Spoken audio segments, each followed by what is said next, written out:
దేవుని నామాన్ని మహింపరుస్తూ మరి దేవుడిచ్చిన బహుమానాన్ని బట్టి దేవుని ఎంతగానో స్తుతిస్తున్నాను. నేను మరలా ఎందుకు చెప్తున్నానంటే, ఆ హాస్పిటల్ బెడ్ మీద ఉన్నప్పుడు నేను దేవునితో చెప్పాను, ప్రభువా నా బిడ్డ మరలా నా చేతిలోకి వస్తే సజీవంగా నువ్వు తీసుకొని వస్తే నేను పట్టుకొని సాక్ష్యం చెప్తానని చెప్పి, అందుకే మరొకసారి మరి దేవుడు చేసిన మేలును నేను జ్ఞాపకం చేసుకుంటా ఉన్నాను. మరి ప్రెగ్నెన్సీలో ఎన్నో కాంప్లికేషన్స్ ఉంటూ ఉన్నా సరే దేవుడు ప్రతిదాన్ని దాటించి మరి ఆల్మోస్ట్ నైన్త్ మంత్ ఎంటర్ అవ్వగానే మరి 36th వీక్ కంప్లీట్ అవ్వగానే మరి ఒకరోజు బయటకు వెళ్ళినప్పుడు నాకు సడన్గా కాంట్రాక్షన్ స్టార్ట్ అయ్యి పెయిన్ స్టార్ట్ అయినప్పుడు పరుగున మరి మా హాస్పిటల్కి మేము వెళ్ళామండి. Keerthana hospital is like our healing home. మరి ఏ సమయంలోనైనా సరే ఎంతో విత్ ఓపెన్ ఆర్మ్స్ మమ్మను ఏ సమయంలో అయినా సరే రిసీవ్ చేసుకుంటూ ఎంతగానో ప్రేమతో, ఇట్స్ ఆల్మోస్ట్ లైక్ హోమ్, ప్రేమతో మమ్మల్ని ట్రీట్ చేస్తూ ఉంటారు డాక్టర్ జయకుమార్ అంకిల్, డాక్టర్ కవిత ఆంటీ. మరి అదే సమయంలో మరి వారు పరుగున వచ్చి అన్నీ కూడా అడ్జస్ట్ చేసినప్పుడు పెయిన్స్ తగ్గిపోయాయి. కానీ నెక్స్ట్ డే మార్నింగ్ మాత్రం ఫీటల్ మానిటర్ పెట్టినప్పుడు బేబీ మూమెంట్స్ తగ్గిపోయినాయి అనమాట. బేబీ మూమెంట్స్ లేవు అండ్ హార్ట్ బీట్ కూడా చాలా ఉండవలసినట్టుగా లేదు అని చెప్పినప్పుడు ఆ రోజు ఆఫ్టర్నూన్ డిసైడ్ చేశారు ఎమర్జెన్సీ సి సెక్షన్ చేయాలి అని చెప్పి. I was not prepared. I was prepared for a baby. ఒక బేబీ వస్తాడు, కొన్ని రోజుల్లో ఒక బేబీ పుడతారు మాకు, ఆ బేబీని పెంచాలి అనే మైండ్లో ఉన్నాం. కానీ ఇంకో 1 month ఉంది, ఇంకో ఆల్మోస్ట్ 22 days ఉంది. సో అప్పుడే కాదు అనే మైండ్లో ఉన్న నేను సడన్గా ఈరోజు సి సెక్షన్ అనగానే అంకిత్ వాజ్ నాట్ దేర్. నేను చాలా కంగారు పడుతూ ఉన్నాను. మమ్మీతో డాక్టర్స్ మాట్లాడుతూ ఉన్నారు, మమ్మీ నాకేం చెప్పట్లేదు, చాలా సడన్గా డల్ అయిపోయింది. నాకు అర్థమైపోయింది సంథింగ్ ఇస్ రాంగ్, ఏదో జరుగుతుంది, వీళ్ళు నాకు చెప్పట్లేదు అని చెప్పి నేను అడుగుతున్నాను, మమ్మీ నాకేమైనా బాగలేదా, లేకపోతే బేబీకి ఏమైనా హామ్ ఉందా అంటే అసలు చెప్పట్లేదు.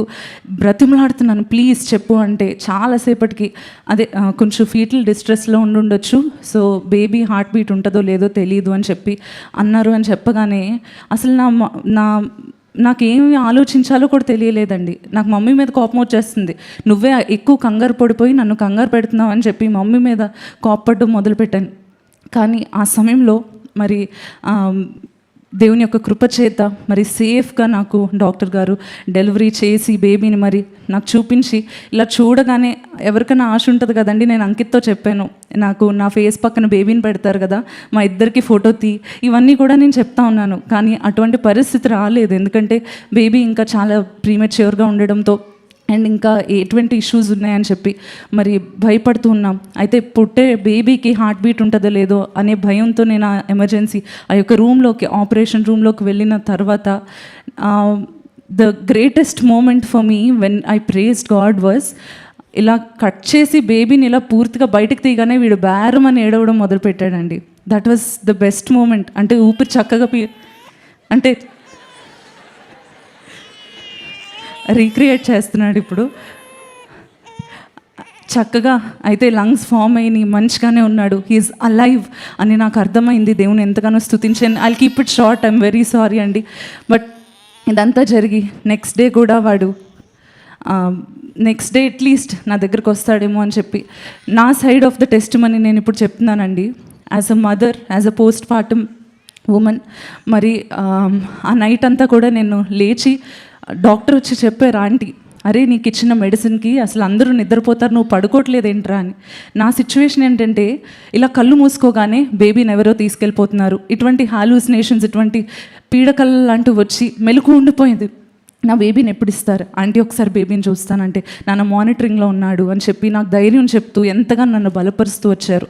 అయితే ఆ నెక్స్ట్ డే అప్పటి వరకు బేబీ అంతా బాగానే ఉన్నాడు అనుకున్న సిచ్యువేషన్ తర్వాత ఆ వెరీ నెక్స్ట్ డే మరి సడన్గా మమ్మీ నా దగ్గరికి వచ్చి, అదే నాన్న ఇలా బేబీని వేరే హాస్పిటల్కి తీసుకువెళ్ళాలి, రెయిన్బో హాస్పిటల్కి తీసుకువెళ్ళాలంట, ఎందుకంటే హార్ట్ ఎందుకో కొంచెం రిథమ్ తేడాగా, సౌండింగ్ తేడాగా ఉందంట, సో హార్ట్ని చెక్ చేయడానికి ఫీటల్ ఈకో చేయాలి అని చెప్పి చెప్పగానే ఐ వాజ్ బ్రోకెన్ అండి. ప్రవ్వా చాలా చాలా భయంకరమైన కాంప్లికేషన్స్లో అసలు బేబీ అనేవాడు ఉండడు అనుకుంటే చేతి వరకు తీసుకొచ్చి మళ్ళీ తీసేసుకుంటున్నావా అని చెప్పి ఎంతగానో వేదన చెందుతూ I was over thinking already.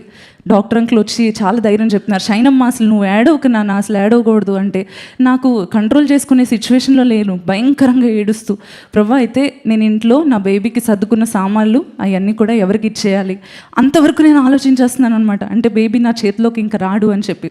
అది మేము అనౌన్స్ చేసాం కదా ప్రభా, నీ చిత్తానుసారంగా నువ్వు ఇచ్చిన దర్శనం బట్టి దేవుడు మాకు ఒక మగబిడ్డని ఇస్తాడు, వాడు సేవ చేస్తాడని అనౌన్స్ చేశాము.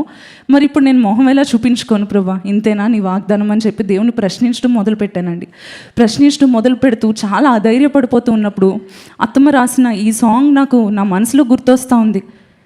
బల్ల క్రింద పడిన రొట్టె ముక్కలైనా చాలు, నా పిల్లను బాగు చేయి ప్రభా అని చెప్పి ఆ బోరు మన ఏడుస్తూనే నేను అంకిత చేపట్టుకొని నా మనసులో చెప్పుకుంటున్నాను, ప్రభా ఆమె అన్నది కదా ఆ స్త్రీ, ఆ రొట్టె ముక్కలు పడిన ఆ స్త్రీ అన్నది కదా, ఆ రొట్టె ముక్కలు పడినవి నా కూతురికి ఇవ్వు ప్రభా, అదైనా ఆ కుక్కని నేను అనుకొని నా బిడ్డను నా చేతికి తీసుకురావా అని చెప్పి నేను దేవుని అడుగుతున్నాను.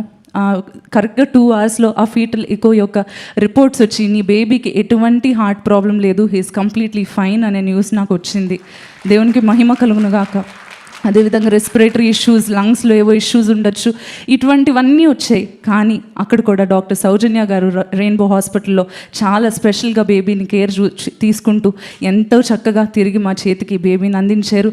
అండ్ మా బేబీ నేమ్ త్వరలో మేము రివీల్ చేయాలని ఆశపడతా ఉన్నాం. ఈ బేబీని దేవుడు మాకు ఇచ్చిన he is God's gracious gift, దేవుడు మాకు ఇచ్చిన దయతో ఇచ్చిన బహుమానం అనే పేరు వాడికి పెడదామని మేము అనుకుంటా ఉన్నాము.